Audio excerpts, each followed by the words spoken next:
So that's perfect, because Fiorella Belpoggi is going to be presenting her work for the first time. For the first time. This has never been disclosed to the public before, and I'm really honored to have her with us. I have known Fiorella since we were both a little younger, and she is one of the world's top pathologists. She is a scientific director with the Ramazzini Institute in Bologna, which is a wonderful place to visit, with a very, very talented group of hard-working scientists. And I will not, without further ado, I'll just tell you I'm very grateful that you're here. Thank you, Fiorella. Thank you very much for inviting me here. I am really very proud to be in this wonderful country. It was like a dream to me because, you know, La Terra Promessa, the Israel, it was something that Italy is very close to Israel from a long time, and so I am very happy to be here. Can I have the large vision of the slide here in the computer? So if not, I have to turn my neck. I prefer to have it here. So I would like to start with the laboratory, because we have the privilege, being Italian, we have also some chance sometime, to work in a Renaissance castle. The castle where we have our laboratory was led to us by a marquise in Bologna, who let every property to the hospital of Bologna. So at that time we were part of the Italian health system, governmental employees we were. But, you know, to support independent science is not so much political sometimes. And so we had to find, during our 40 years of life, other kind of organization.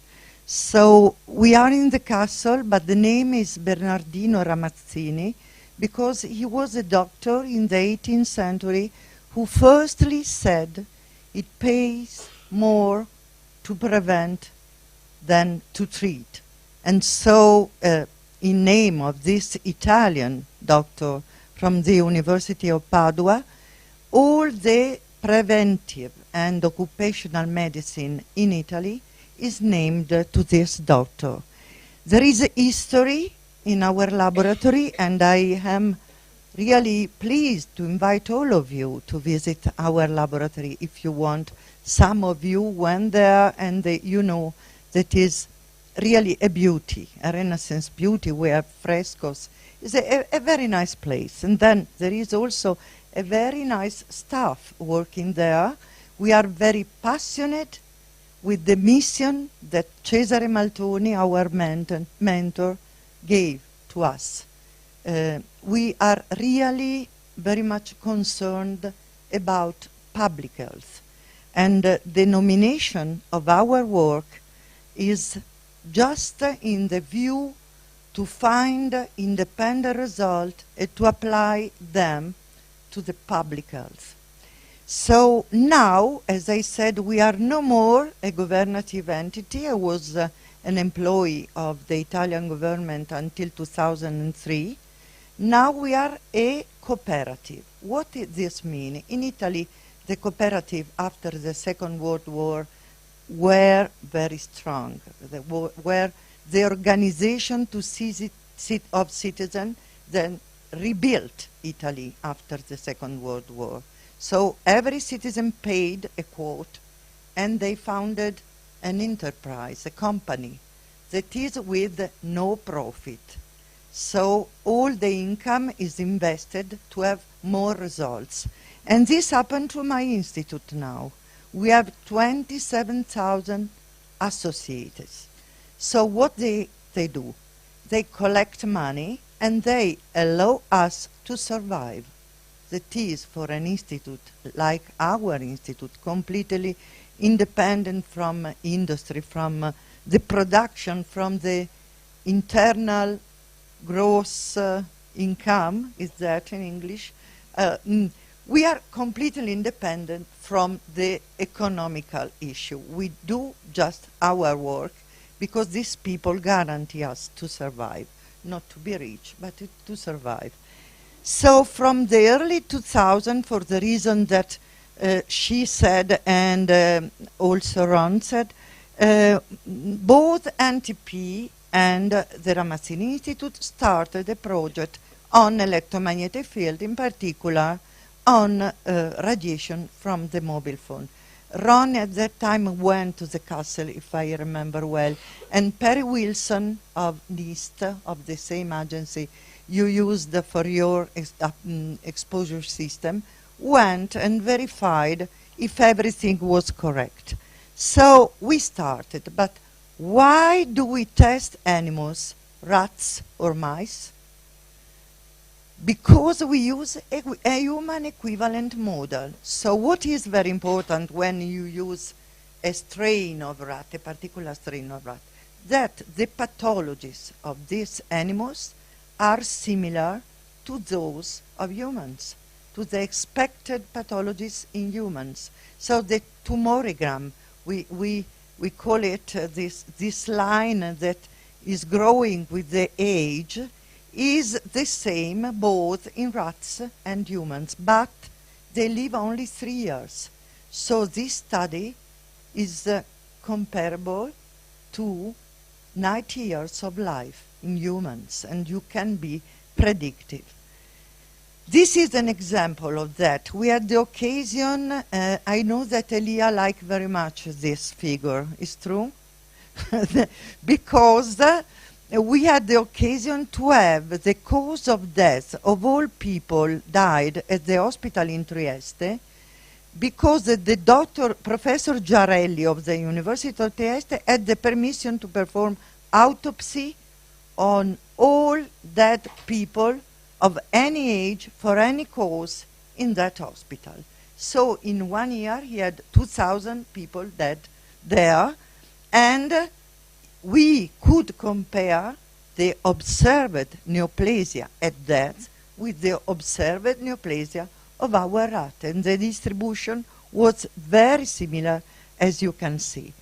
So let me move to the experiment. The nomination was done on the basis of the fact that billions of people are exposed to mobile phone, and there was a real inadequacy of animal studies. They studied something that is more close to the near field, to the antenna of the mobile phone. We did an environmental situation. So we exposed our animals to the same intensity that is in the general population with the antenna of the radio base station. So decreasing intensity, because it's stronger, the one of the phone, but of the same type. So we started prenatal, they started prenatal, the rats were Sprague-Dawley rats. We observed them until spontaneous death, because as you have seen, the most part of tumor are in the last part of the life, to make the model more sensitive. What happened? They have seen tumors of the brain. At that point, we have evaluated 3 groups of animals. The brain of all animals, male and females, of 3 groups out of 4. And I cannot make public the results because I would like, for our experience of the past, I know that is the good way, I would like to have a pathology working group, open, international, external, that evaluate the lesions that we have observed before making them public. The issue is too much important to avoid this step. For the heart, we have also evaluated 2 groups out of 4, and the same thing. I hope that the National Toxicology Program, the National Institute of Environmental Health, that already organized pathology working group in the past, could also this time organize something to review altogether the whole project, the National Toxicology Program 1 and our project. So the data will be very homogeneous. But there is something that I can announce that was a clinical observation during the experiment. The National Toxicology Program have seen that the weight of the pups at birth in the exposed animals was lower. We have already evaluated this data. We have performed biostatistics, and we have seen that we have also a highly statistically significant decrease of weight of animals at birth.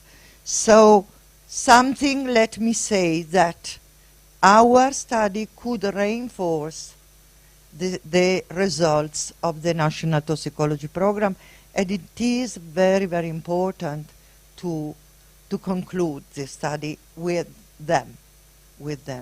So I hope that the regulatory agency, the government, the institute, the university could help us in completing this study. We are really open to collaborate, to co-work, to put the name of the people who are working with us in the final report, but we need help from all the scientific world. So we also plan to complete the study, the review of slide, for the end of this year. You say tomorrow, the rest of the... But I would like to conclude this presentation with the words of my mentor, Cesare Maltoni. He said, "In the field of experimental and environmental carcinogenesis, words overlap facts, opinion overlap data, and meetings and commission reports submerge good laboratory work." I hope this is not the case. I really strongly ask for the regulatory agency, for people who works in the world of evaluation of risk, to be very fast, to be very open to review the actual classification as possible carcinogenic, because I think that now new data could help in doing better. Thank you very much. Well, thank you so much. While Serena comes up to change the slides for Stella, I want to add something very important. The pregnancy effects that she's showing here, litter size and lactation problems, we're seeing in many animal studies. Prenatally exposed animals are developing smaller litters, and we'll see tomorrow with smaller brains. And this is a huge implication for what's going on now with our children and schools around the world.